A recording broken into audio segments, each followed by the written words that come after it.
about that. You pay me to come over, and you waste that money. You go to Walmart, you go to a shop, and you pay, and you don't get your things. You want to waste your time? No. Please, don't waste your time. Be prepared. I don't really care if you're a good student, bad student, whatever. I don't use that judgment. But what I want to help you is that this is you who get benefited, not me. Whether you understand or you don't understand, it's not going to affect my understanding, but I want to help you understand. So, I was like you before. If I waste the time, I regret. And I cannot replace that. If you ask me when I was a student like you and I skipped the class, yes, occasionally I will skip. But you regret that, yeah, I wish I learned more. Now I can't. Now if I have a baby and boy and girls, I say, can I teach them? No, I can't, because if I don't know that, then how can I teach somebody? You regret. But too late. You cannot go back all the time and then let me rewind to 2018 and see if I can make it up. No. So, think about this. This is no joke. So, really, get involved, get understand, because it doesn't matter if it's right or wrong. It doesn't matter if it's, it seems that it's embarrassing, I don't know what it is, no, it's not important. It's not important that you play the perfect music in front of people. The most important is you're willing to step up and then play it. Only through playing, you know if you can see it. If you're afraid that you step up and then do it, you never make it. Then do it. Get your hands dirty. I don't hold any judgment on you. I don't really care if you're good or bad or smart or intelligent or whatever. None of that concerns me. My job is to teach you. My job is to bring you to have the willingness to learn. That's my job. I don't discriminate, say you do not know or you know or you are pretty smart. No. I want you to understand that. So I want this is the third day. If I see that you are doing something else, you are not doing what you can do, I feel bad. If I don't remind you, I'm not a teacher. I'm just trying to make money. Or whatever. So please, okay, understand that. Okay, and that's it. Okay, let's laugh about this. So get prepared and then learn something. Okay? Alright, back to this. So now you have some idea what this is, right? So we say, okay, I am going to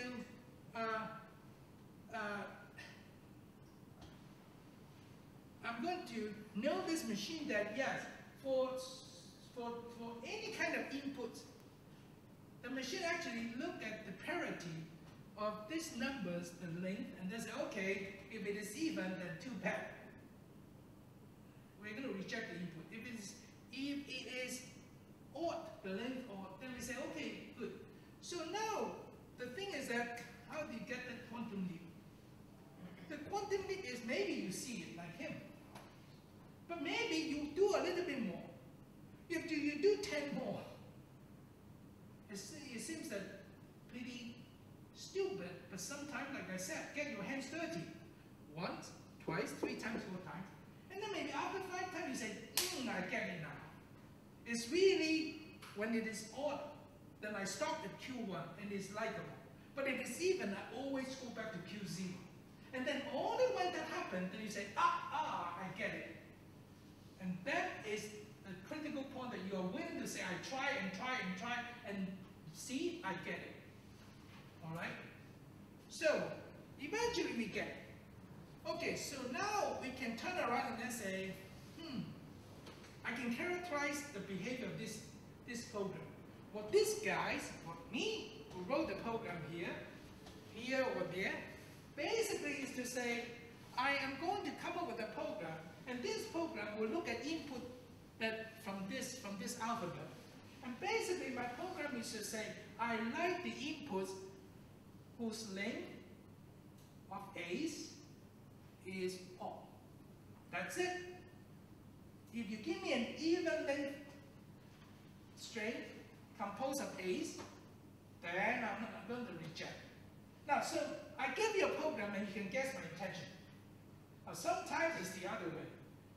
Like I said yesterday, compiler. I ask you to say, to make decision on certain string, because the compiler will say, I'm only interested in even length string, or odd length string. Even string thing I throw away. So now you turn around and say, oh, this is what you want. I'm going to give you that program, right? So it goes either way. Okay. So now in fancy term, so now I can say, actually later we define this notation, L of M. So this is the language accepted by M. So what that means, we're going to define later. Basically, this is a set of all possible strings likable accepted by M. So you can specify it now. This is a set of all X in sigma star. What is sigma? Sigma is this guy, right? A singleton A. So basically, we say this is the form A to the power N, right? X in sigma star is the form A to some power. But in order to be likable, you want N to be odd. And that is the outcome. Right? So that's what you want to say, okay, if you give me this gadget M program here, then I can describe the behavior of your program, L of M. Okay, we're going to look at a slightly different example. But let me look at a very strange case.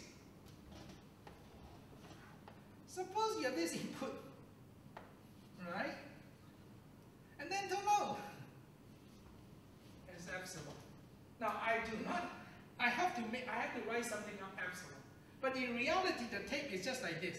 It has nothing. The tape, the input is empty. And then you start from Q0, right? And this is my input. The input is, remember the input could be anything in sigma star. Sigma star always include epsilon, empty string.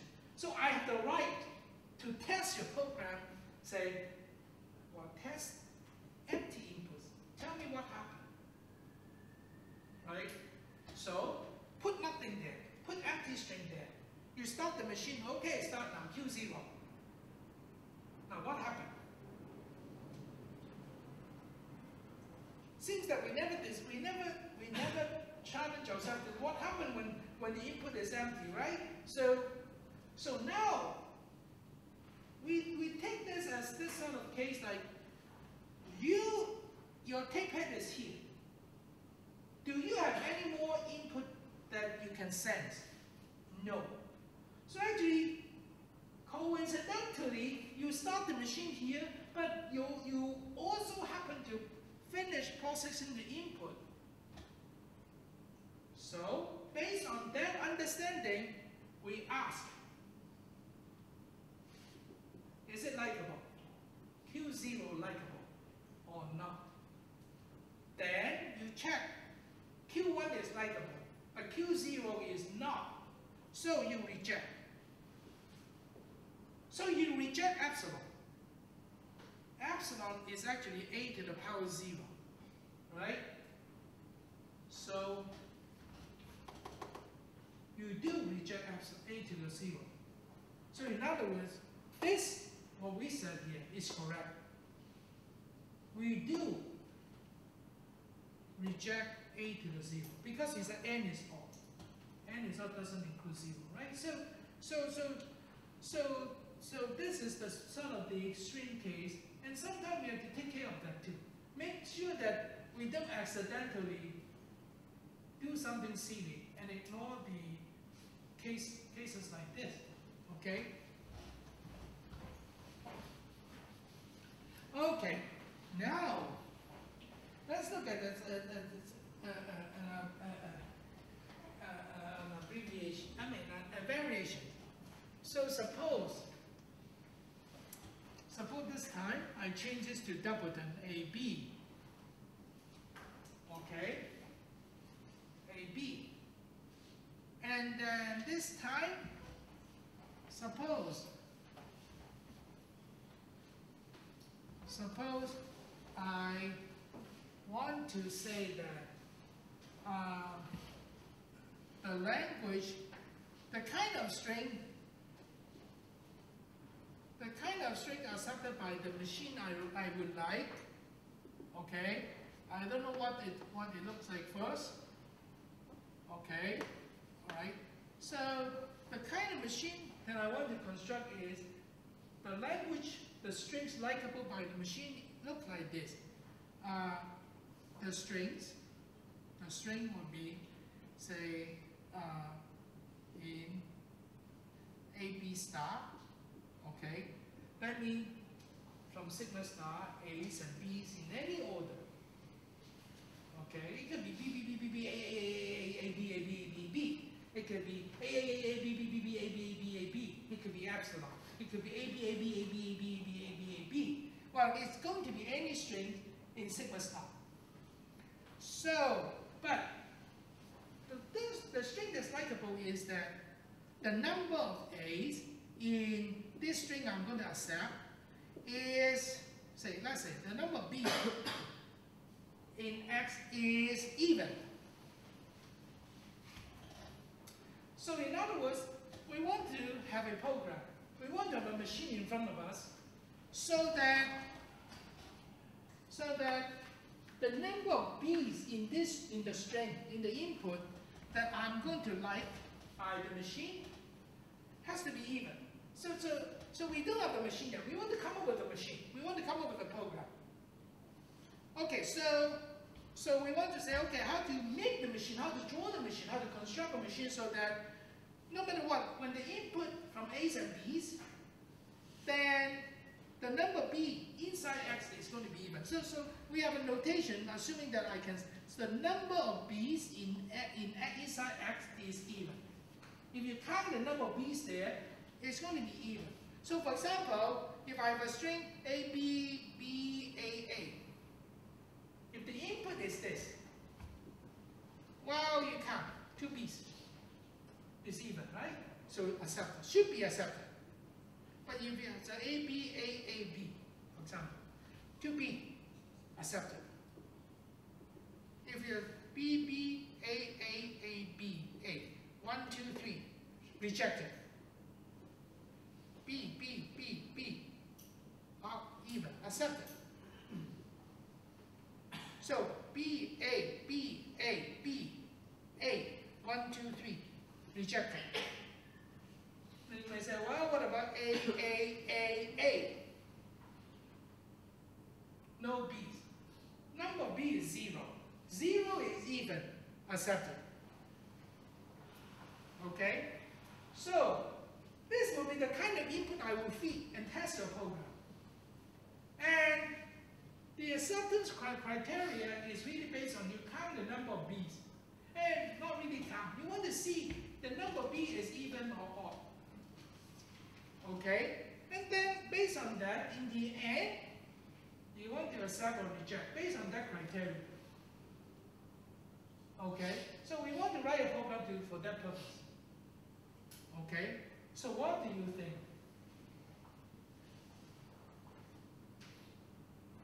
What do you do?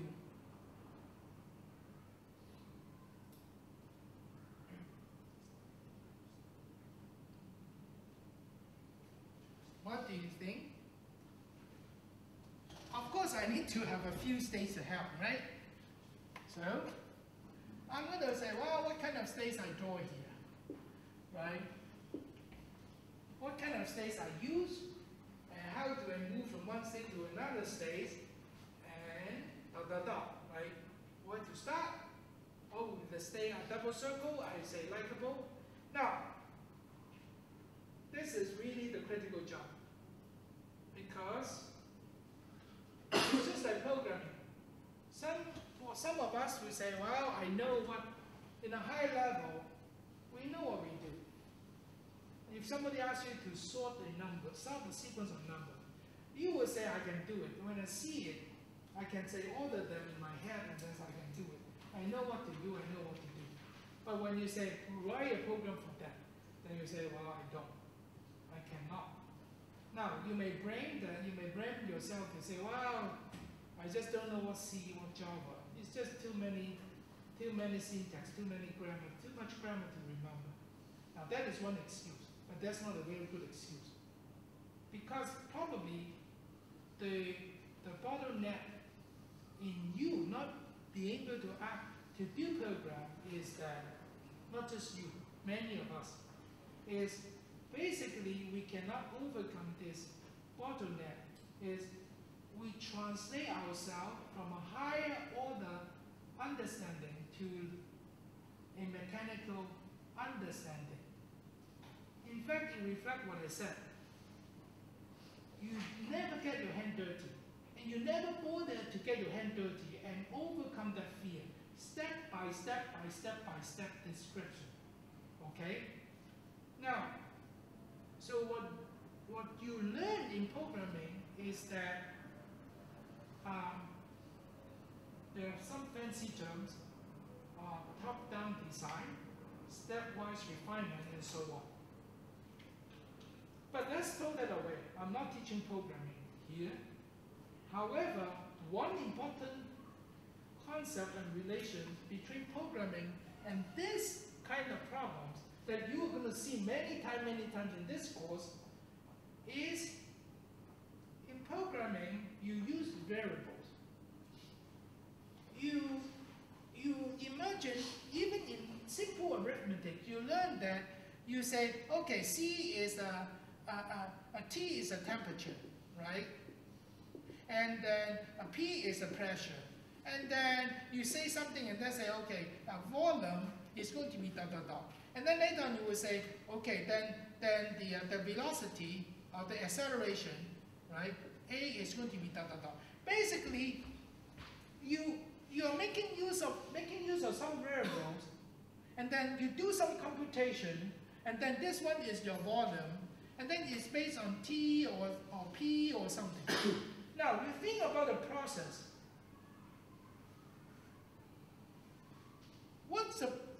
Why did you use V? Why did you use, say, A? And this A here depends on the volume, right? And so on. Why are you doing this? The reason you are doing this is that, just like programming, is all these names serve purposes. You say this T is going to store your current temperature, and you want to keep the current temperature in this placeholder T, so that later on you are going to use it.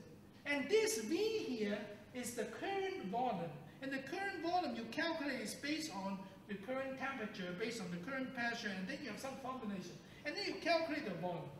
This is your current volume, and then later on you may use the volume, and so on.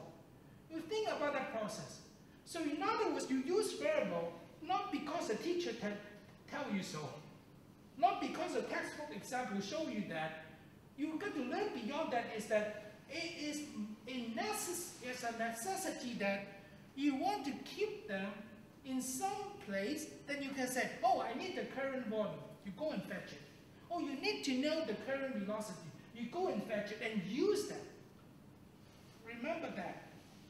So basically, the variables in your programming or in your computational process, the variables serve the purpose is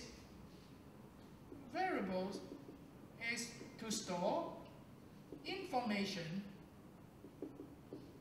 right, for consumed input so far. In other words, up to this point, the pressure is 104. That means it's 104 at the moment.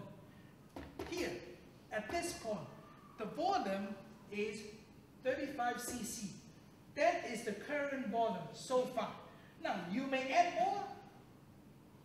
You may update this, but as of now, the V is going to store that. So that is the purpose. If you have some programming knowledge, then you will say, yes, that's exactly what the variables are going to do for us. The use of the variable is to say, I have some information I need to store and remind myself later. But this is based on the current input you have read so far. Because after that, you may update this, right? You may say, okay, volume become volume plus 1. That means this is the previous one, this is a new one. And you may say, I'm going to read some more, right? So you may consume more input and update this variable. Okay, that's fine. But the semantics of why you use variables, why you have this kind of formulation, you have to understand what you are doing. Now, what is the seminar? Why I bring this up? In fact, the states are the variable. The states are the variable that you are going to use to summarize what you see so far. Okay? Now you think about what I said. Last example, I don't have this. And I only say I am interested in counting the number of days that is odd. You look, I have two states, Q0, Q1. Right? I double circle this and I start this. You think about this. What is Q0? In fact, I can name it differently. I could say Q0 is this name even. Even parity. Q1 is, I say, odd parity. So, if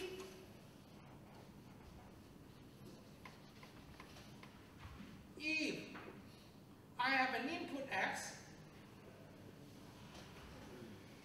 if my program is this, if I'm ever in this state and I consume this,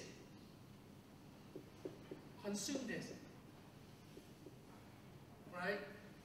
And if I happen to be in this state, which is even, that means I do not know the future.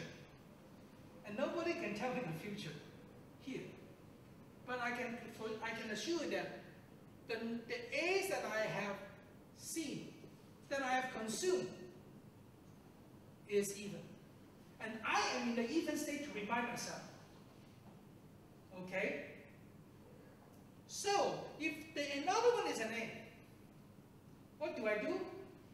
I consume it, right? I consume this A, and I have to remind myself, boom, I was in even. That means even parity.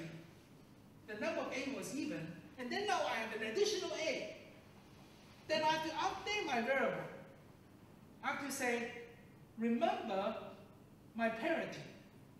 So the parity is from even to odd, right? So boom, I go to odd. After I consume this, right?